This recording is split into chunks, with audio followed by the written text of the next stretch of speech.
What's up, guys? Welcome to the Kings Arena podcast, brought to you by Devon Kings. My name is Mary Colette, your lovely host. And as usual, I have two very special guests. I know I always say special, but trust me, every guest is special in their own way.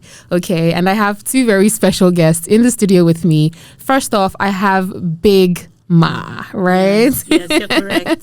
So Big Ma is a PR consultant and freelance writer. How are you? I'm good. Thanks for having me. You're welcome. Pleasure to have you on the pod. And I've also got Yomi. Yomi is a techpreneur. Did I pronounce that correctly? 100%. Yeah, definitely. Yeah, you did. How are you doing, Yomi? I'm great. I have to say, I noticed that both of you have very 21st century professions. Correct me if I'm wrong. Well, you could say that. Well, PR isn't 21st. I mean, PR is like, it's really old school.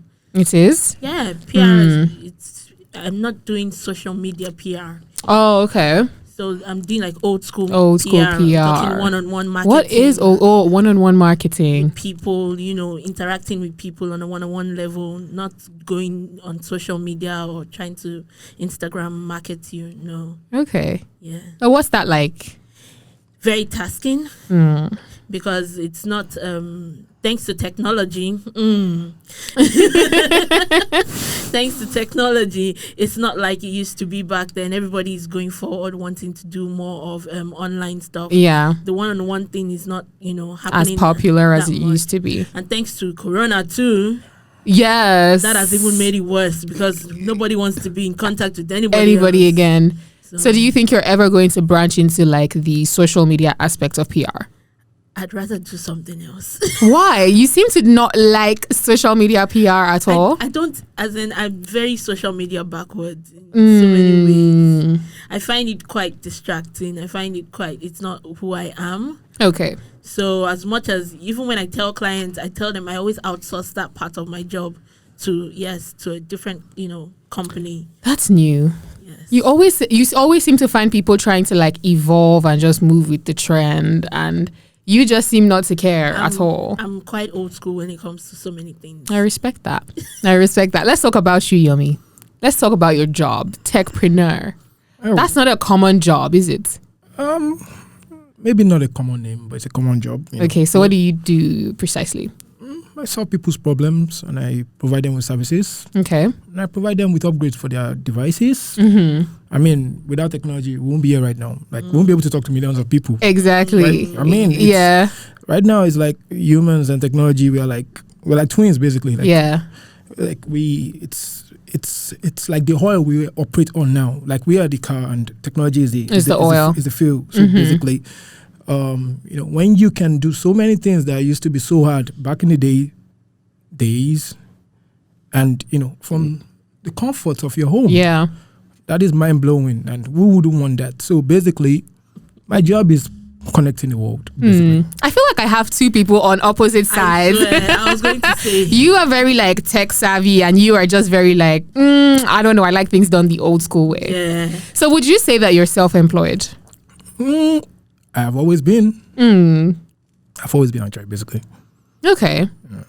All right. So you've never had to like search for a job at like maybe like the early stages of your life? Started when I was in uni, paid all my bills, still pay my bills. I'm fine. So you never? I feel like lucky you. I can't relate. I can't. Neither can I. Neither can I. Even though I've been doing a lot of freelance and whatnot, I have had to look for jobs. I've had to, visit offices and do interviews and whatnot and get turned down. That's like the really, really bad part, getting turned down, especially when you're very optimistic about what you want and you feel like you've gotten it. Yeah. Speaking about being turned down, have you ever had to lie? When you're trying to get a job or get a contract, have you ever had to like maybe just tell a little white lie? I wouldn't say lie. I would say embellish. That's a very nice way to put it. When you just like add a little bit of sugar to what you want, telling them you can do. Even though you don't really have an experience in that area, but you really need that job and you need to get paid. Okay. So you kind of like just say, well, I can do so and so, but knowing fully well that you're going to go and Google how to do it. Have you ever done that, Yomi? I mean, in like maybe getting contracts or... Well, the thing is this, I might not have gone for job interviews like a proper application, but I do like tens of interviews daily because I believe sales, when you want to sell stuff, it's an interview basically. Mm-hmm. You know, you're trying to sell the person. You know, you're trying to convince them to buy from you. Why they shouldn't buy. I mean, you're trying to give them a reason why they shouldn't buy from a million other people. So basically, embellish, definitely. Yeah. Because they're going to ask you some serious... If you come prepared and your outfit is nice and everything is in place, you're going to ace it. So that's what I believe about interviews. If you come prepared in your field, and you come prepared, only if they just decided to go with someone else because maybe they got a better... But just outfit or the total package? Total package, basically. You know, it's the whole structure. Everything has to work hand in hand, you understand? So basically, the way I see it, it's just a test of wits. Yeah. I think personally for me, when I first started like job hunting, my major problem was experience. Everybody wanted someone with experience. So it's like, oh, you need experience to get a job, but you also need a job to get experience. You can also embellish your experience. You can. Have you ever done that? Well, kind of. There was a job I really wanted, you know, at the media house. Okay. And I just went in, even though I'd only worked somewhere for like 4 months doing IT. I went in there saying I'd worked as, I didn't say it was IT, like it was a job. I talked about it as if it was an actual job. Technically it was an actual job. You just had the word IT on it, but you did like a proper job at the place, right? Not really. Not really. Just following people around and trying to learn on my own, time. No, but you know, when you're observing, you're learning the most. Well, there's that. Because I actually learned a lot. Actually, I learned a lot, and by the time they employed me, it was like I knew what I was doing, but really, I felt like, you know, do you really know what you're doing? Yeah. But you told your, subsequent employer that you had experience, and did that help you get the job? Yeah, it did, because when they asked certain questions, because I was observing, I could answer certain, questions that they threw at me. Mm-hmm. Even though I had not done the job myself physically, it felt like I had known about the job and I knew what I was talking about. Yeah. Yeah. I mean, what about you, Yomi? Your early years as a techpreneur. Mm-hmm. I mean, obviously your clients and people you're trying to pitch things to would want to know if you have experience. And you didn't always have experience, did you? Well, what is experience basically? It's information gathered over time.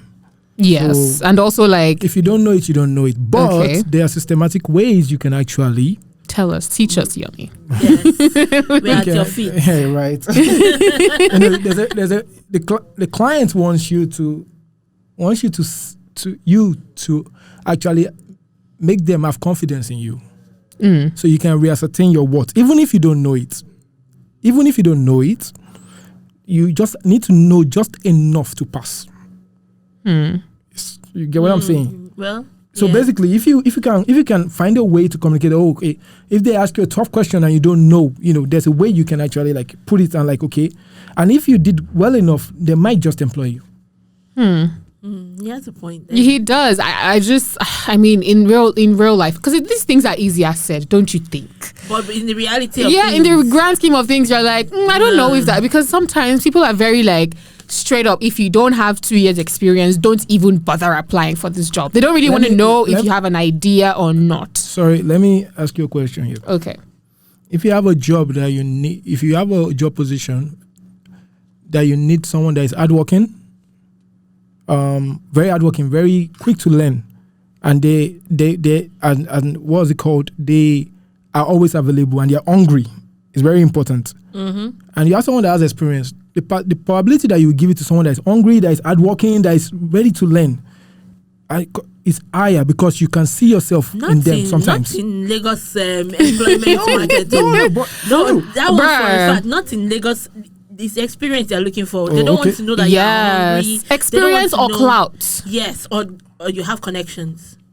or you have connections. They don't want to Or you know- have clout, or you have numbers on social. Do you know for social media? Yeah. Yes. Sometimes it's not even really about. It's like, how many followers do you have on social media? Okay, this person's Exactly. face will help us push the brand and Yes. something like that. That I feel like experience. And that's why people are constantly lying. People are constantly embellishing in your words. not lying. But is that necessarily a bad thing? Would you say? You wanted to say something, Yemi? Wait, you're asking me if lying is a bad thing? No, Embellishing. Embellishing. Would you? Is it necessarily a bad thing? In layman's terms, you're asking me if lying is a bad thing. I mean, you can do the job. I won't be here right now if I didn't lie. Oh wow! No. Let me be straight. I like that you're keeping it real. Because with me. can't be like, okay, there's this. I should come on, and I'm like, okay, what's it about? And it's like jobs. I'm like, dude, I've never worked for anybody before.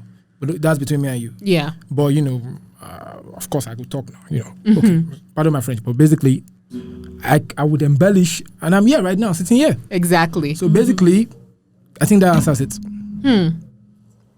What about you? Do you think it's necessarily a bad thing in the grand scheme of things to get what you want? It's not if it's going to get you to where you want to get to. Because for someone like me that actually proudly, I can say this, I'm a dropout. Okay. I've never finished any degree, even though I've gone to 3 universities. Don't ask me, long story. Okay. All right. I've never finished any degree, but I've always gotten jobs. How have I gotten them? Because I embellished a little. And do you go on to prove yourself at yes. at those jobs? Definitely. I've never been, I've only been fired once. That's a different reason. But I've never been, besides that, I've always worked, well. I always get reference. I always get people saying they want to work with me. They always reference my work. So that means I'm doing something right. Yeah. Even though, I don't have the degree that you're looking for, even though I don't have the standards and the experience as such that you're looking for. Have you ever had to lie about remuneration? I feel like I'm on that table. I feel like I've falsified details of like how much I've been paid in like previous jobs. Oh yeah, definitely. To get higher pay. Yes, now you have to let them know your worth. How are you going to get more money if you are, lowballing yourself? Yemi, why do I feel like you're judging us? Because you're just looking at us like these people. No. I have a judgy face. No, I'm not judging. You're not judging us. So tell us, have you ever had to tell some? Because sometimes people come to you with some kind of money, and you just have to let them know that, look, I mean, the previous job I did for so and so person, this is how much they paid me. Yeah. Even though that's not really how much they paid you, but you just have to big up that price so the person would know to do better. So if they're going to negotiate. Do you understand? To your standard. Well, I believe life is in stages. Yeah, when you're ready to receive more money, you will know as a person. Basically, when you how you would just know. The way the way you see yourself and the way people see you, they are two different things. You need to see yourself as worthy of what you want to receive. I agree with that. So basically, 100%. if you don't see yourself that way and you're asking for more, they won't give it to you. But if you see yourself that way and you're sure nah, I ain't doing that. I'm more than that. Then they will comply. Yeah. Because basically employees, I'm an employee, are out there to cheat. Not to cheat. Are you out there to cheat? No, not to cheat, but to minimize their spending, to save money, basically. I think it's called micromanaging. Micromanaging. So they will never pay you what you're worth. Never. Sure. Never. There's something that said your employee would never pay you enough to live beside or live in the same estate or as his neighbor. Of course not. Of course not. True. So that's just the way it is, so basically if you are worth it and you when you see it, you can actually demand whatever you want. Why do you micromanage? Okay, let me put it this way, yeah. Okay. I mean, if you want a very active business, your employees have to be happy. So basically, I'm not micromanaging. I'm just giving them enough to make them happy. Once they're happy, they'll be productive. And when they're productive, business will grow. Why can't you give them more? No, it doesn't work. They're not ready for it. It doesn't work that way. They're not ready for it. Nobody's ever not ready for more money. No, you don't just throw money away. See, I'm running a business. Okay. My turnover is important to me. How much I take home at the end of the day is important to me. But your happiness too, you working for me, because you're the face of the business, one way or the other.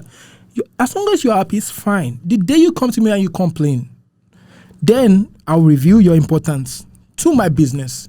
If it's worth it, I'll give you a raise. If it's not worth it, you can go.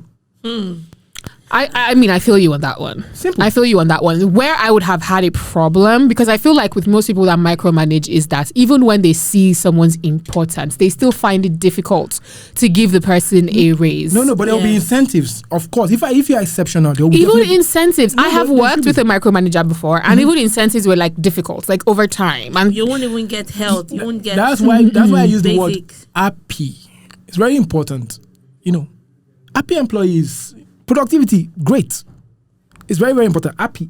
As long as they are happy and and you're accessible, that's very important as an employee. They have to be able to come to you one-on-one, talk to you one-on-one, play with you one-on-one, crack jokes, learn about their family, talk about stuff. It might just be 2 minutes, 5 minutes a day, but it's important. You have to be accessible. Not everybody can say it. I think that is just you because, I understand what you're saying. Not everybody does that. No. Have you ever experienced like employees who were not like the way Yomi just described? Yeah, I worked with someone who used to stifle us, and he wasn't paying us even as much as we needed to make us happy.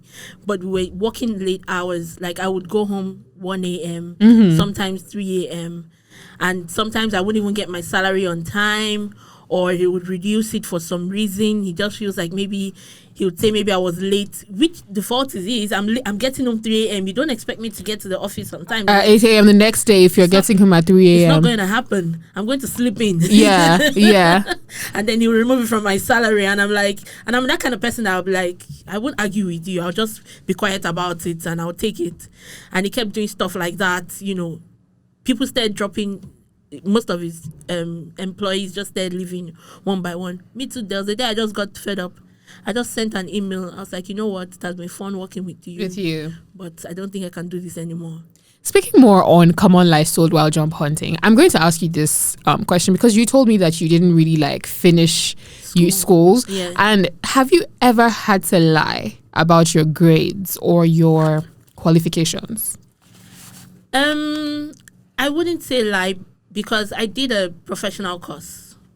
Okay. And when I started working, it started out in radio.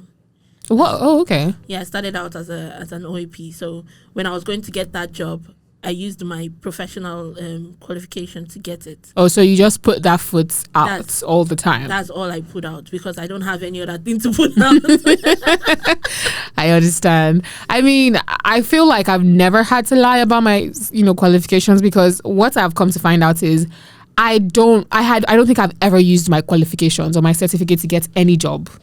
Period. What have you ever had to lie about?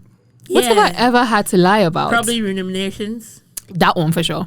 I always charge, tell people, look, where I'm coming from, they paid me this so you can't be charging me low like that. So that one for sure. But when it comes to qualifications, I feel like I've never ever had to use my qualifications to get a job. It's usually more about what I have done before. Yeah. Which makes me wonder what really is the importance of getting qualified, getting certificate for an education. I've been asking that since I started working because ever since I dropped out in 2008, I've been working since then. And you've been fine? I've been fine. I've not had the need to go I need to go back to school to get my paper done because I've not used any. You've not had to use your degree? Nobody has asked me for it. Neither have I didn't even collect my certificate. So it makes me wonder, why did I spend almost 5 years in school trying to I studied human resource management and here I am hosting a podcast and being a content creator on social media and all that and nothing related to my course of study. I think it's because they put too much emphasis on go to school, not really about what you're good at. Well, what you're passionate about. I think we grew, at least everybody here we grew up in the century we grew up basically the emphasis on education was really high. Yeah. So basically, and then the internet came, the 21st century came, then the big bloom.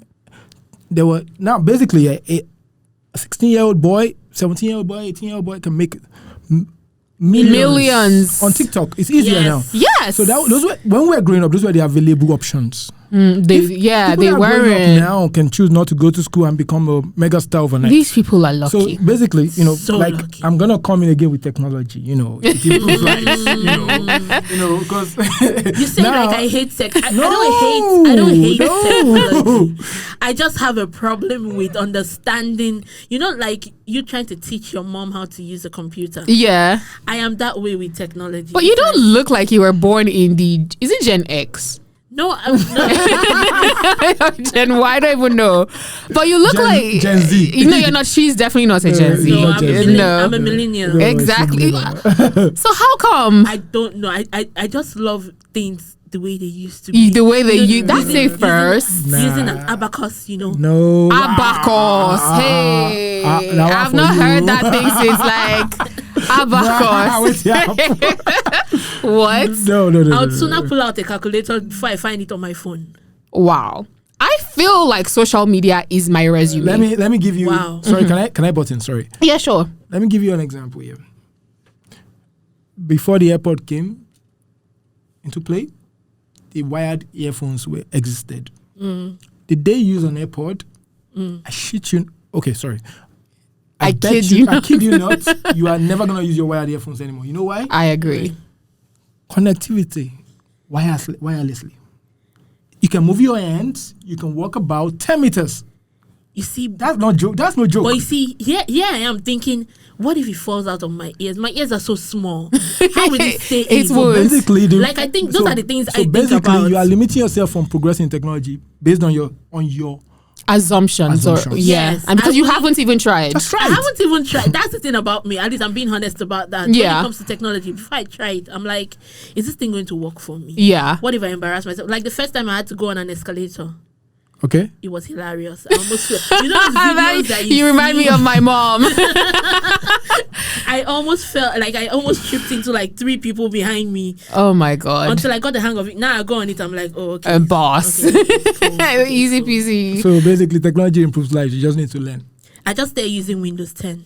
So like I'm really behind. You just need to be They are more still at open Windows 10, to so don't worry. You are still up to date. Yeah. It's not like I've not even figured it out completely. You just need to be more open to it. You just need to be trying. more open because Yeah. I feel like social media is my resume. Like I said, like most times if people ask me, oh, send me a demo, I just tell them go on my YouTube. Like I have countless of videos of me talking and just being me, on my YouTube or on my Instagram. I feel like my social media would tell you more everything you need to know pretty much about me than even like a resume where you pretty much lie.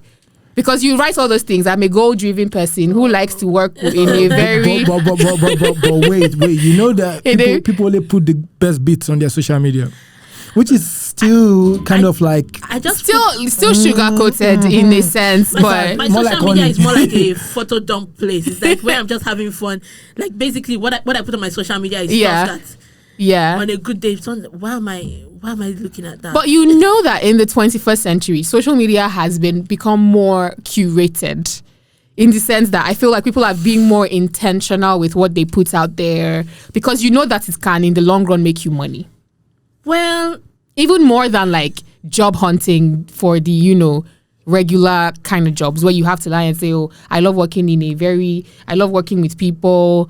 I love working in challenging environments and all work that. under pressure. I can work under all those lies. You can't work under pressure. But I feel like social media says more, everything that you need to know about me. And I feel like that's taking away from the, regular CVs that we have.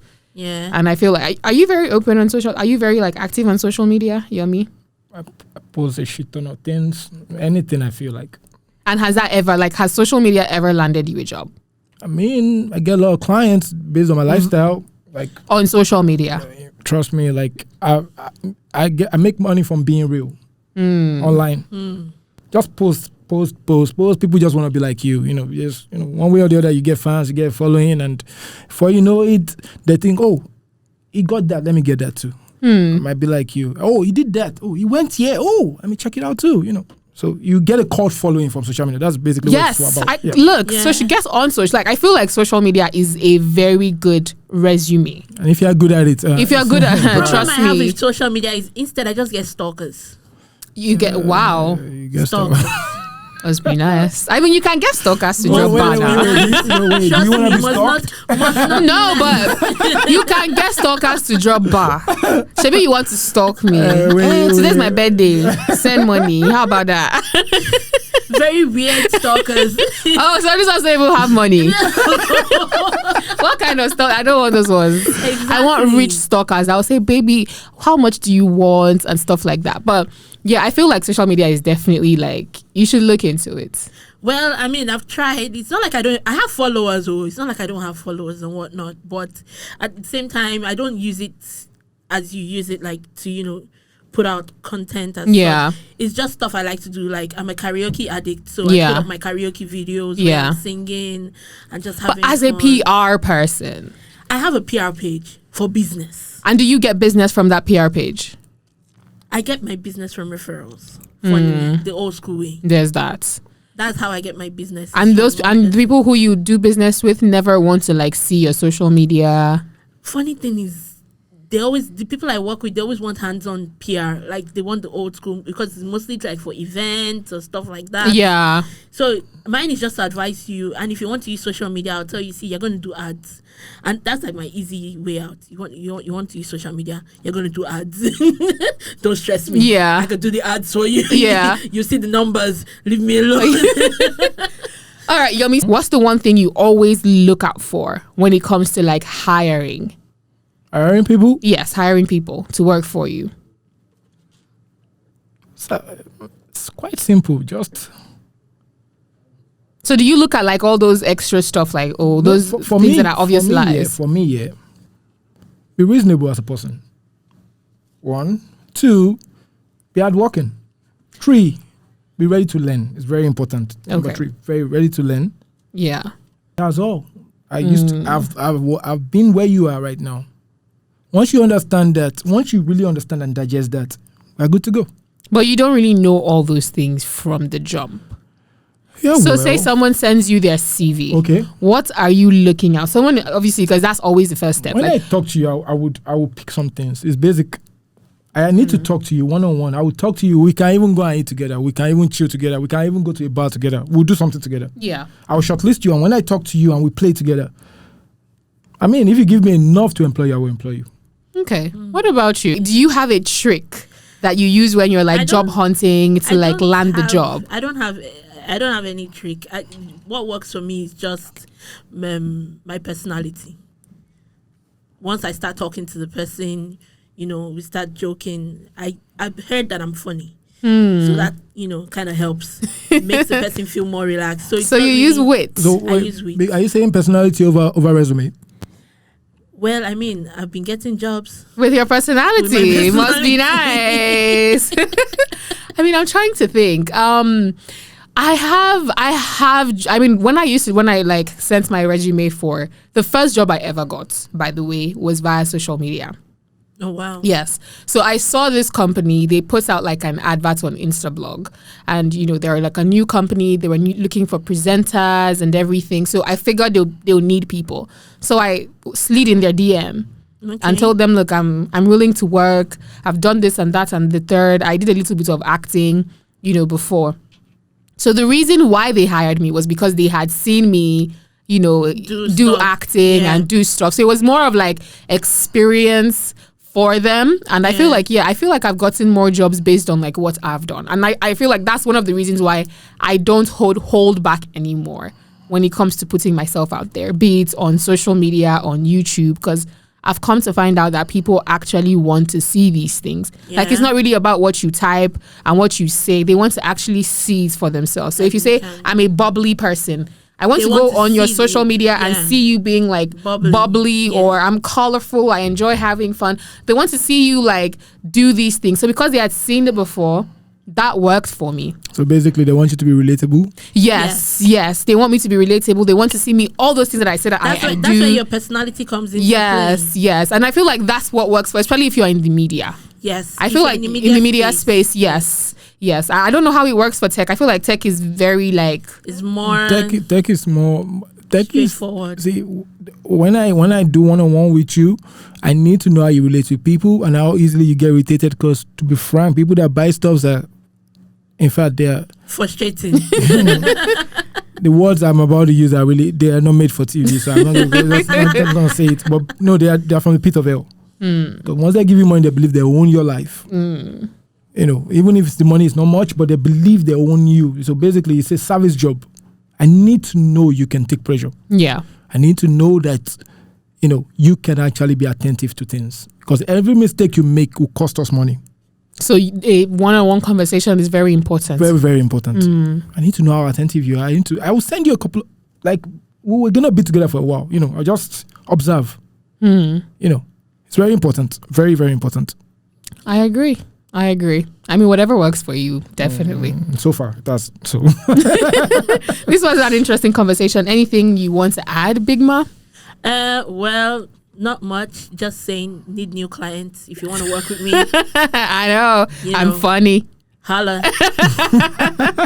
All right, this was a very interesting conversation, Big Ma and Yomi. I enjoyed this. Sure, I can add mine too, right? Yeah, sure. Do you want to add something? Rest in peace, DMX. Ooh, yes. I mean, I grew up with you. I miss you, so it's fine. Yeah, I think we would all miss him. Yeah, yes, we do. Yeah. There was Brenda, Letitia. Dawn, And Nez. Let's just stop. Yeah, so this was a fun episode. I hope you guys come back, and I hope you enjoyed having this conversation with me. Did. Yes. Awesome. And I really hope you enjoyed listening as well. I would see you on the next episode of Kings Arena, brought to you by Devon Kings. I'm your lovely host, Mary Colette, and I will see you next time. Bye. Powered by Devon Kings. Produced by Blow 48 Invent.